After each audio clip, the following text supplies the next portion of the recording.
दोस्तों, आपका स्वागत है। आज हम आपको ले चलते हैं उत्तराखंड राज्य के रुद्रप्रयाग जिले में काशी विश्वनाथ के मंदिर में, जो कि गुप्त काशी नामक स्थान पर पड़ता है।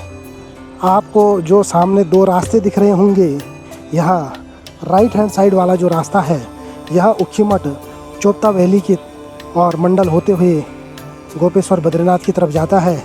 और जो बायां वाला रास्ता है, जिसमें पुल पार करने के बाद यह रास्ता केदारनाथ की तरफ जाता है। और रास्ते में ही हमें लगभग 7 से 10 किलोमीटर के बाद हमें गुप्त काशी शहर दिखेगा। आप यदि केदारनाथ और बद्रीनाथ की यात्रा करना चाहते हैं, कृपया वर्षा ऋतु काल में या मानसून सत्र में आप अपनी यात्रा स्थगित कर दें या पोस्टपोन कर दें, क्योंकि यह मौसम थोड़ा सा संवेदनशील हो जाता है। वर्षा ऋतु के कारण ज़्यादातर भूस्खलन की घटना यहाँ घटती है। नदी अपने उफान पर रहती है और जो छोटे नाले गदेरे हैं वह भी उस समय अपने उफान पर आ जाते हैं। विश्वनाथ मंदिर में मुख्य रूप से अन्नकूट का मेला रक्षाबंधन के एक दिन पहले लगता है। गुप्त काशी स्थान रुद्रप्रयाग मुख्यालय से लगभग 24 किलोमीटर की दूरी पर स्थित है। जैसे कि आप देखते हैं, गुप्त काशी जो स्थान है वह केदारनाथ जाने के समय बीच में पड़ता है। और इस स्थान के जो सामने का जो स्थान है, बिल्कुल जो इसके अपोजिट जो पहाड़ी है, जिस पर उखीमठ स्थान अवस्थित है।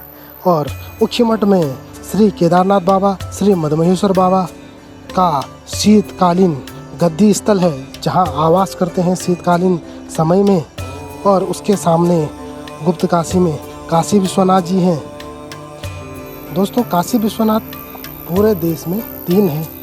जो सबसे फेमस काशी विश्वनाथ जी हैं वह वाराणसी में है, द्वितीय काशी उत्तरकाशी में है, तृतीय काशी रुद्रप्रयाग जनपद की गुप्त काशी नामक स्थान पर स्थित है।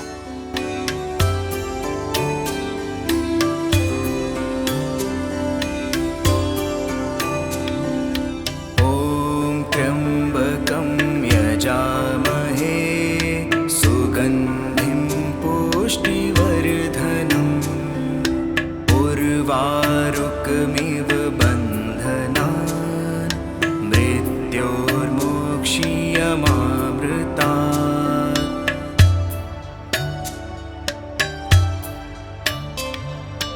ओम त्र्यंबकं यजामहे सुगंधिं पुष्टिवर्धनम् उर्वारुकमिव बन्धनान्। महाभारत युद्ध हुआ था। महाभारत युद्ध में गोत्र हत्या, वंश हत्या पांडवों के ऊपर लगी थी।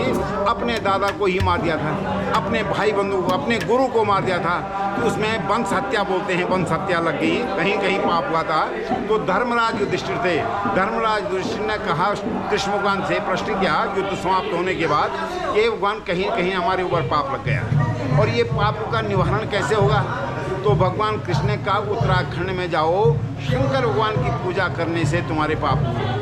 उस समय जो है पैदल का ज़माना था, गाड़ी मोटर नहीं थी, द्वापर की बात है। तो द्वापर में वो पैदल चले हस्तिनापुर से, और यहाँ आते आते बिहड़ जंगल थे, थक गए और एक जगह पर बैठ गए। फिर उन्होंने कृष्ण भगवान को पुकारा, है भगवान आइए, हमको बताइए, हम उत्तराखंड में पहुँच गए हैं लेकिन हमको भगवान नहीं मिले हैं, कैसे मिलेंगे बताइए। कृष्ण भगवान जाए, उन्होंने कहा ऊपर जाइए आप गुप्त काशी में, वहाँ पर मैंने तुम्हारे लिए गोमुख से गंगा, तुम्हारे उत्तरकाशी गोमुख से गंगा बुला दी है और यमुनोत्री से यमुना बुला दी है। उस यमुना में आप हाथ पैर धो के छींटा, जैसे आपने हाथ पैर धो के छींटा ले लो और मंदिर प्रांगण में बैठ करके पूजा करो। और जैसे ही तुम पूजा नारियल, सूखे नारियल में दान करोगे, वैसे ही तुम्हारे सारे पाप नष्ट हो जाएंगे। जैसे तुम्हारे पाप नष्ट होंगे, भगवान प्रकट हो जाएंगे। भगवान यहाँ गुप्त रूप से दर्शन दिए। भगवान ने यहाँ पर गुप्त दान करने से, गुप्त रूप से यहाँ का नाम गुप्त काशी पड़ा। उसी नाम से यहाँ गुप्त काशी का नाम पड़ा, गुप्त दान से, गुप्त दर्शन। तो पांडव संतुष्ट नहीं हुए। उन्होंने कहा, बाबा हम उतनी बिहड़ जंगलों से होके आए हैं, आपने हमको गुप्त दर्शन दिया, हम प्रश्न नहीं, हमको पूर्ण दर्शन चाहिए। तो भगवान ने कहा, पूर्ण दर्शन चाहिए, आइए केदारनाथ में, मैं आपको पूर्ण दर्शन दूंगा। तो वो इन मंदिर का निर्माण किया उन्होंने यहाँ पर। और मंदिर का निर्माण करने के बाद वो केदारनाथ गए। केदारनाथ में भी जब वो भगवान उनको नहीं मिले तो उन्होंने फिर कृष्ण भगवान को पुकारा। कृष्ण भगवान जी आए। कृष्ण भगवान ने कहा यहाँ पर हजारों भैंस चल रही हैं। उन्हीं भैंसों के बीच में भगवान भी भैंस बन गई। और जब भगवान भैंस गई है तो हजारों भैंसें कैसे पकड़ी जाएगी। तो उन्होंने कहा ऐसा करो, भीम को एक पैर उस चोटी में रखो, एक पैर इस चोटी में रखो और भाई भैंसों को हाको। जो भैंस भीम के पैर के नीचे नहीं जाएगी वही भगवान है, भगवान पकड़ी जाएगी। जब वो मंदिर जहाँ पे मंदिर है, जहाँ पे लिंग है, वहाँ पे भगवान पकड़े गए तो भगवान ने सिर डाल दिया पशुपतिनाथ नेपाल में वहाँ बन गया पशुपतिनाथ का मंदिर। पशुओं का पति वहाँ पशुपतिनाथ नेपाल तब से है। और यहाँ धड़ डालने से क्या हुआ, पांडवों का इस धड़ की पूजा करो तुम्हारा कल्याण होगा। लेकिन इनके साथ कृष्ण भगवान जी थे। कृष्ण भगवान ने कहा ए बाबा, आपने गुप्त काशी में वचन दिया था कि मैं केदारनाथ में पूर्ण दर्शन दूंगा, ये पूर्ण नहीं हुआ। सिर्फ तो आपका नेपाल में गया, धड़ यहाँ गया, ये भी आधा हुआ। इसलिए अब ऐसा करो, आप पूर्ण रूप से इसमें बैठ जाओ, इस लिंग में, और माता पार्वती बैठ जाए और गणेश बैठ जाए, पूरे परिवार के साथ बैठो, तब ये तुम्हारी पूजा करेंगे। तब भगवान जी बैठ गए, माता बैठ गई, गणेश बैठ, तब बन गया वो ज्योतिर्लिंग। भारतवर्ष में 12 ज्योतिर्लिंग हैं, 12 में 11वां ज्योतिर्लिंग केदारनाथ बन गया। तो उसकी पूजा पाठ करके पांडव धन्य हो गए। धन्य होने के बाद कृष्ण भगवान ने कहा आइए बद्रिका नारायण में, मैं नर नारायण के रूप में बैठ रहा हूँ, अब मेरी भी पूजा करिए, तुम्हारा कल्याण होगा। इस प्रकार पांडवों का यहाँ आकर के कल्याण हुआ।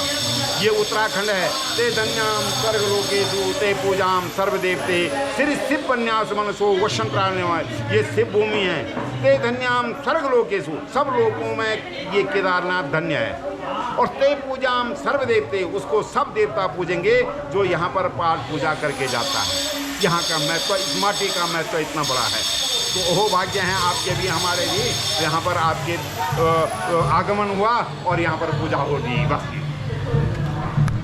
यस्याज्ञा जगत सृष्टा विरिंचः पालको हरि संहर्ता काल रुद्राख्यो नमस्तमे पिनाकी में। यह श्लोक स्कंद पुराण के केदारखंड अध्याय का प्रथम श्लोक है, जिसमें कि हरि विष्णु और ब्रह्मा जी जो पिनाक धारण वाले जो शिव शंकर है उनकी पूजा करते हैं। और यह जो धरती है, उत्तराखंड जो धरती है, कहा जाता है कि यह देवों का वास स्थल रही है, या देवों की भूमि भी उत्तराखंड को कहा जाता है। और आप उत्तराखंड टूरिज्म वेबसाइट पर देखोगे तो सिंपली हेवन लिखा रहता है। इसका मतलब यह है कि ऐसा हेवन, ऐसा स्वर्ग जहां देवता विचरित करते हैं या वास करते हैं। मंदिर के प्रवेश द्वार पर दोनों ओर 2 द्वारपाल हैं और बाहरी मुखौटा कमल के साथ चित्रित किया गया है।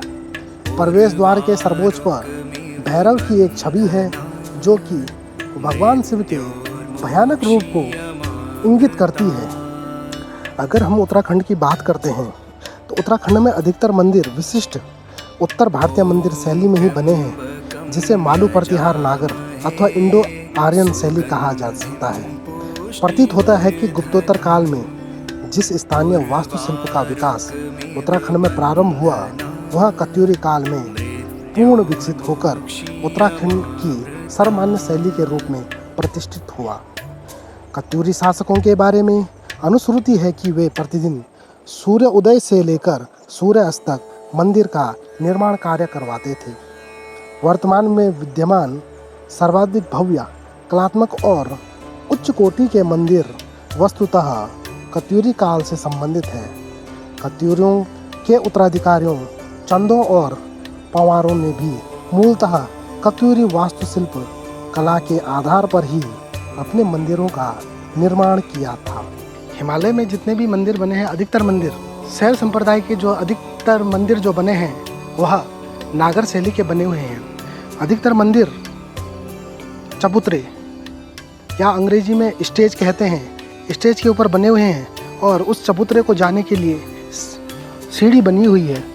इसको समझने के लिए, नागर शैली को समझने के लिए एक विचार के अनुसार कैसे केदारनाथ मंदिर का निर्माण हुआ होगा।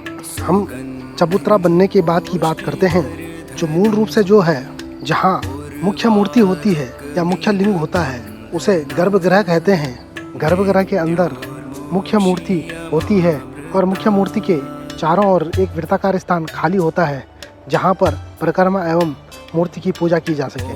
उसका निर्माण हुआ होगा। गर्भगृह जब बनता है तो गर्भगृह की एक ऊंचाई तक, यहाँ तक इसे जंगा कहते हैं। इस ऊंचाई को जंगा कहते हैं। उसके बाद जो यह ऊपर वाला भाग बना है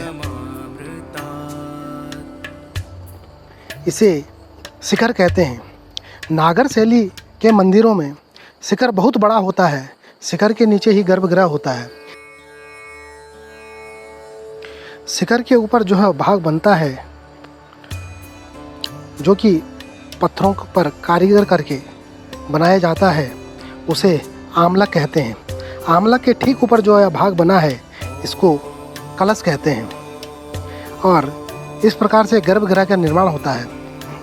गर्भगृह के ठीक आगे पे आप यहाँ पर ध्यान दोगे कि नागर शैली वर्गाकार रूप में बनी हुई है। इसके ठीक आगे जो यह बन रहा है यह मंडप है। मंडप मुख्यतः उत्तराखंड को छोड़कर अन्य कई राज्यों में 2-3 प्रकार के होते हैं।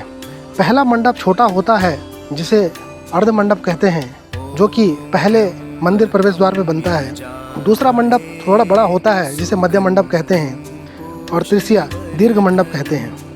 मंडप का अर्थ होता है कि जहाँ बैठ के कीर्तन भजन किए जा सके। अंग्रेजी में इसे हॉल के नाम से भी कहीं कहीं उच्चारण मिलता है। तो ये नागर शैली की यह बनावट थी कि कैसे नागर शैली में मंदिरों का निर्माण होता है। विश्वनाथ मंदिर के जस्ट बगल में अर्धनारीश्वर मंदिर है।